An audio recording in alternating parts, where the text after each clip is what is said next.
In today's video, I want to go over a survival crafting game that is going to be releasing in early access pretty soon here. We don't have an actual date, but we've seen a lot more gameplay, a lot more footage within the past couple weeks, indicating that there is a further development for this title. Now, you guys may have heard of this title. I am very excited about it because this title seems to be bringing a lot of things that we love from survival crafting games, as well as introducing so many different aspects that are new to the survival crafting genre or have been done before but haven't been done in a very long time. Now, for some of you guys who are familiar with Creepy Jar, they are the ones who brought us GreenHell. In my opinion, that is a fantastic survival crafting game. It is very in-depth. I don't know if they're going to go that far with Star Rupture, and this is the title we're going to be talking about today. Now, what is Star Rupture? It's classified as a first-person shooter, but it has base building, survival mechanics, as well as exploration. It's being created in Unreal Engine 5, and its early access release date is going to be somewhere in the fall of this year. Now, it's super interesting because the setting and story is players are assuming the role of a convict, an exiled individual from Earth, and we're sent to a distant planet. And the goal is we're tasked with mining resources and expanding industrial production as our way of punishment, basically our way of living out our sentence or whatever it may be. In doing so, we must survive the planet's harsh conditions and defend against hostile forces. So this is not just enemies, this is not just creatures, this is also the weather mechanics for this game. We're going to get into more detail on how the weather is going to work for this title. It seems super interesting. It's similar to the likes of Icarus, if you guys know how the mechanics in that title work. But the planet is going to be periodically devastated by a cataclysmic event caused by the planet's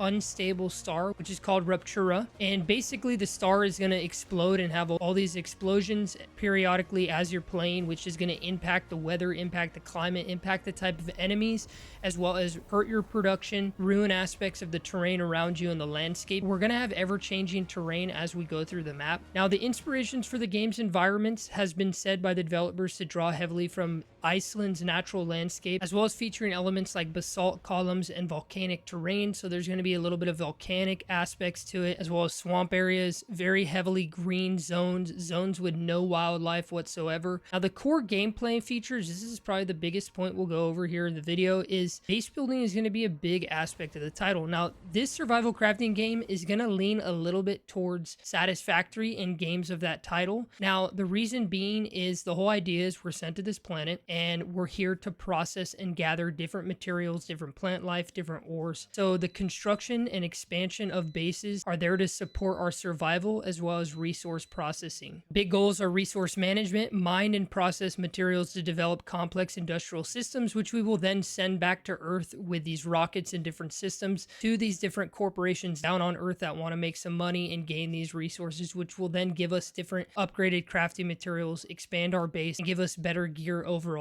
Combat is going to be a huge aspect of this title, and it seems super interesting because, again, like I've said in many of my videos, I do like the primitive aspect of survival crafting games, but I do want to see a title in the genre kind of go more towards the side with first-person combat, you know, with the FPS style of it, where we have weaponry, modern guns, and things like that. And this game is going to push a lot towards that aspect. We're going to have to defend against aggressive alien-style creatures and environmental hazards. Now, the creatures that we've seen and that they've showed seems pretty diverse. They have different aspects to them. We've seen grenades, we've seen assault rifles, pistols, and different kind of weaponry. So it's interesting to see these aspects of the combat overall. It seems like it's going to be pretty diverse. They even have this crazy mode, and it's kind of like 7 Days to Die, where the blood moon comes out. And in this title, it's going to have a similar feature where every once in a while, you're going to have to defend your base and defend your production. Your production can get stalled, it can get impacted, pieces of your base can get destroyed, and you're going to have to fend off swarms and swarms of enemies. We haven't really seen this in a survival crafting game other than 7 Days to Die, so it's pretty interesting to see how this is going to pan out and exactly when this happened. Do we have time to prepare? Is it kind of a random event? I do like when games offer random events like this. It offers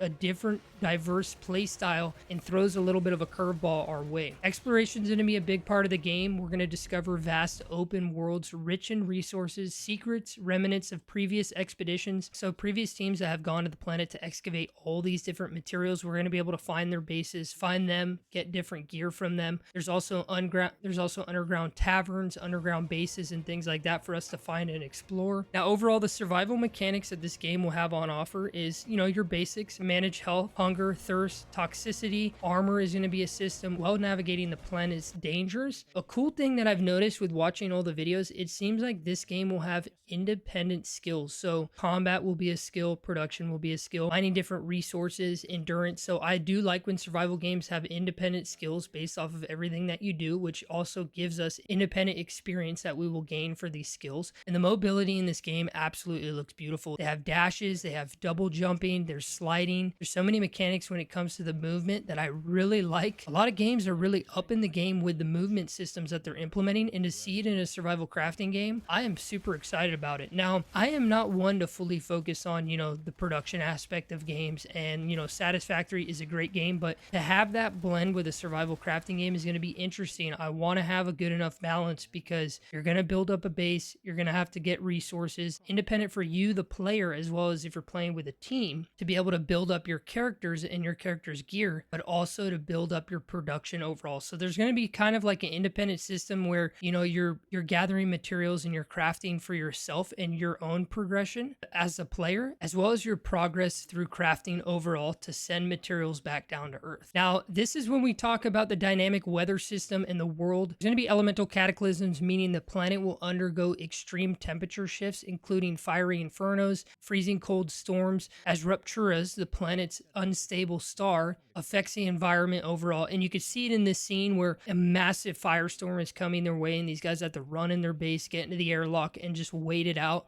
Similarly, we're going to have that aspect with freezing cold. There's going to be rain, there's going to be fire rain, there's going to be many different aspects to the weather. It's going to change the way you're going to play and the way you're going to approach different situations. Now, each of these cataclysmic events resets parts of the world, offering opportunities for new exploration or resource gathering. So one area that you've explored may completely change after one of these fiery infernos. You will then be able to go to that area after a set amount of time, and the area might have different resources you can mine, different plant life, different enemy types, and the area will be completely changed overall. Maybe a cave system will open up, maybe something that wasn't there before will be there and be able to be visible for you to actually explore. So that's super interesting. Players also must adapt to changing conditions and defend against both natural disasters and hostile fauna. So not only are we going to be fighting creatures, but also fauna and the plant life overall. Now, this game offers so many things. If we take a little bit of a look at some of the footage, it's super interesting because it seems like the characters are going to be classed. If we look down here on the bottom left where it shows the two characters that are in this world, one of them is called a soldier, the other one is a scientist.